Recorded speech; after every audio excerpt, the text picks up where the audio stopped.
Hey, what's going on, everybody? This is Paul from Close Your Mouth Media. I'm here to do another review on The Bachelor season 25 with Matt James. I think this is like what, the second to last episode. I think this might be episode 9. My apologies for not coming out with episodes review on the hometown, which I was supposed to do, and that's like one of my favorite like episodes of The Bachelor like franchise, like the whole like thing. I just wanted to quickly touch on that before I get on this episode. So basically, I'm really happy that Serena, I think C or P, kind of admitted to how she felt towards like Matt James, and she didn't like want to waste his time or anything, and then she like sent herself home. Like, I'm really proud of her because it takes a lot to do. Also with the reunion that we had last week, I thought that was pretty awesome. That was cool. It kind of like took us away from like what was going on, and to see what was going on with, I guess, the rest of the women that obviously didn't make it. I'm at the point where I just want to know who the heck is going to be the next Bachelorette.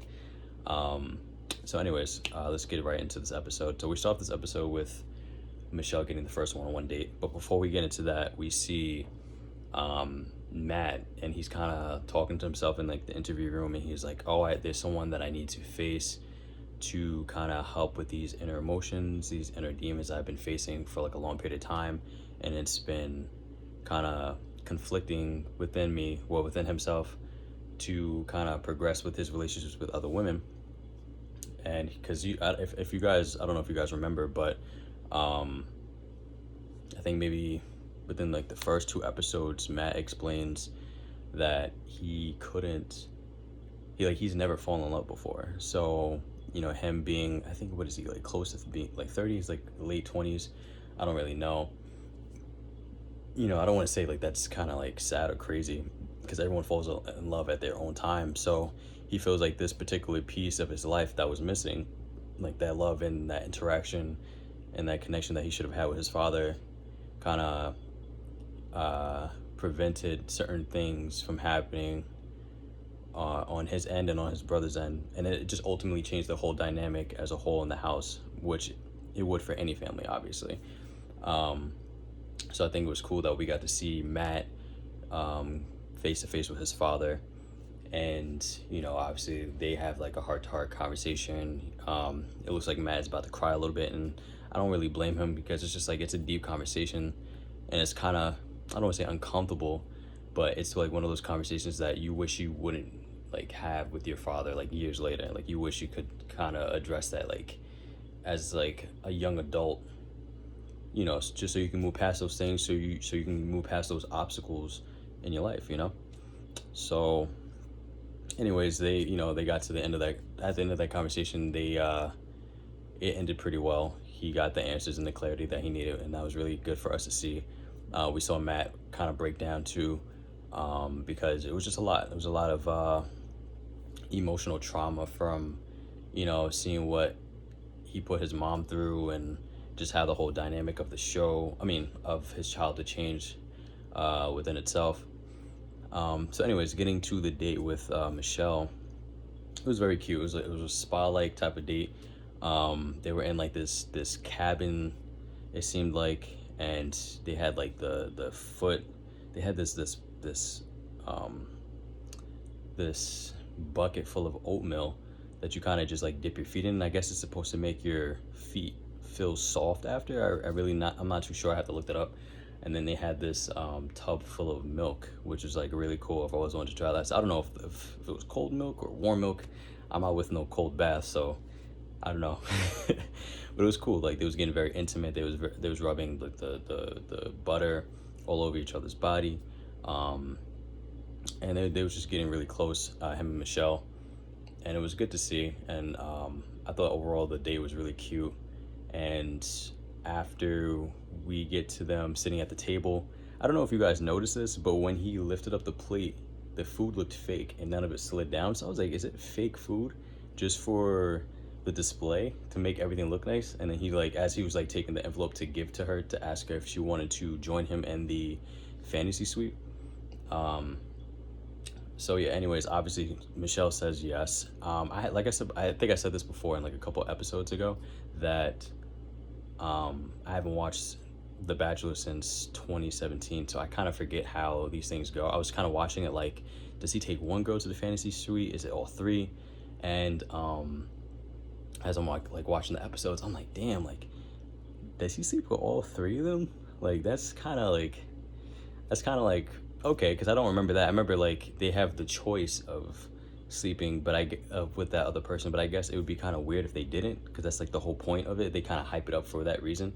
So I don't know. I feel like it's kind of sad, especially if you're one of those girls to make it to the fantasy suite, have sex, and then he sends you home. Like, you know, um, I don't know. But it was a great time. Obviously, every girl, it seemed, that went on the one-on-one fantasy suite date came back not surprisingly happy, but they came back very pleased. It seemed like going to the next date with Brie. I love how she stated how like there's always an outdoor date, and she's not really an outdoor type of person, like wilderness and all that stuff. And I can really tell her. However, I mean, honestly, I would probably be in the same boat as her. Like, I personally wouldn't jump to it for like the first thing if it came to mind. Like obviously if someone like asked me, I'd be like, but I do it just because, like, it makes them happy and it's good for the experience. It's like I'm not gonna say no to everything just because I don't like it, or it's not for me. So I'm glad that she kind of put her differences aside and she was able to take on that one-on-one date with Matt out, and basically that camping type of style. So I thought it was pretty dope. I think, what did they do when they got, I think that was the entire date, and then they went back to the fantasy suite as well. That was nice. And then we get to Rachel's like the last person to go on her one-on-one, and kind of looking at it from her perspective, I can kind of I can kind of understand where she's coming from, because you're basically watching everyone else go on this one-on-one fantasy suite date before you, and they're making time to make strong connections before you, and you're like, damn, I'm the last one. Like, she's probably all in her head. Like, I totally don't even blame her. She's like all in her head, overthinking, like, if I'm safe for last, he's definitely not trying to see a future. He probably doesn't see a future with me. She's panicking, she's freaking out, and you can see it obviously on their one-on-one date, because as they're doing the pottery, she's not really talking to him, she's not really looking at him. You could tell like her whole like demeanor, her like everything about her is just kind of like, I don't want to say dead, but like it's just, she's just really not in it. And you could tell Matt realizes that because he keeps looking over at her, and he's like I guess like he didn't know how to like address it, so he kind of was just like letting it rock. But I'm glad that Rachel kind of was just like, you know what, let me just be a woman about this, and address the problem head on, so it doesn't ruin the entire day. Because some people will do that. Something will bother them, they won't talk about it until the end of the day, and then by that time the day is ruined because of the whole attitude and the mood that they were in. So I applaud her for actually kind of stepping out of her comfort zone with that, and just attacking those inner insecurities or issues or whatever that was going on in her mind, and addressing them addressing them with Matt so that he can help her. And she did that, and Matt obviously like made her feel better. I want you guys to like realize something here. So we get to the point where they're kind of sitting at where they do the whole dinner thing, and then they go back to, I guess, the bedroom, and they pop the bottle of wine, and they're sitting on the couch. I don't know which one came first, but they're sitting on the couch, and I realized he didn't do this with any other woman. So she's like, I love you, and Matt says, I'm falling in love with you. Like, he didn't say this to any other girls, not even for a hometown. He said this is his second time saying this, actually. He said this during the hometown to the family, because I don't think he said it to her, and now he's actually saying it to her. So I don't know.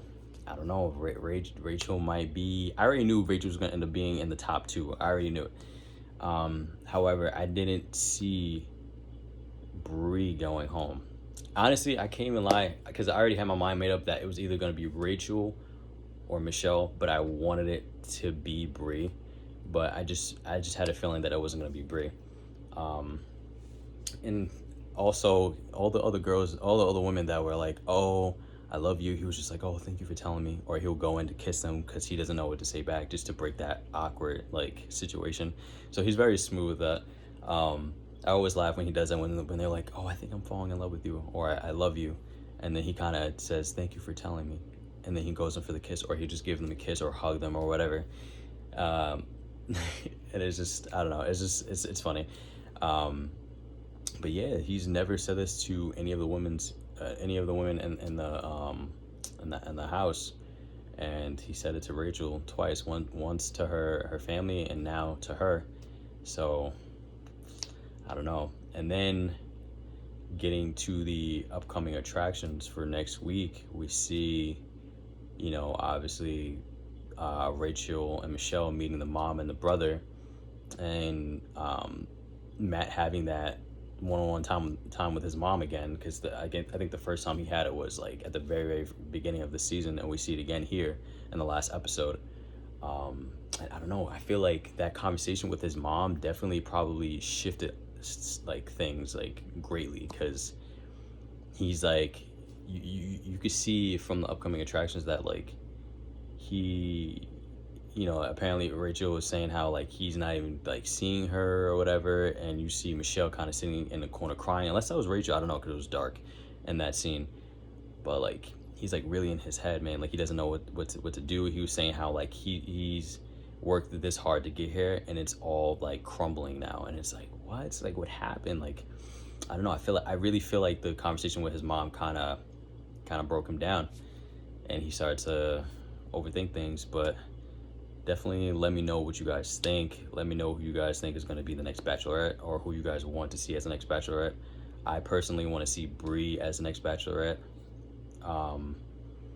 or Rachel, if she if she doesn't like become his, if she doesn't get engaged to him at the end of this.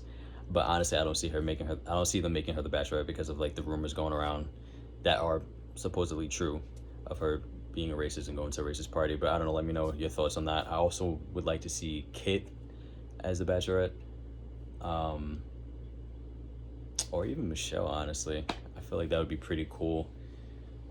Imagine they put Abigail as the Bachelorette. That'd be awesome. But definitely please subscribe, leave a comment down below, and let me know what you guys think. I love to hear you guys' thoughts, and I like to interact with you guys, so definitely like leave a comment down below. Thank you guys once again for checking in. Hopefully you guys like this episode, and yeah, cheers.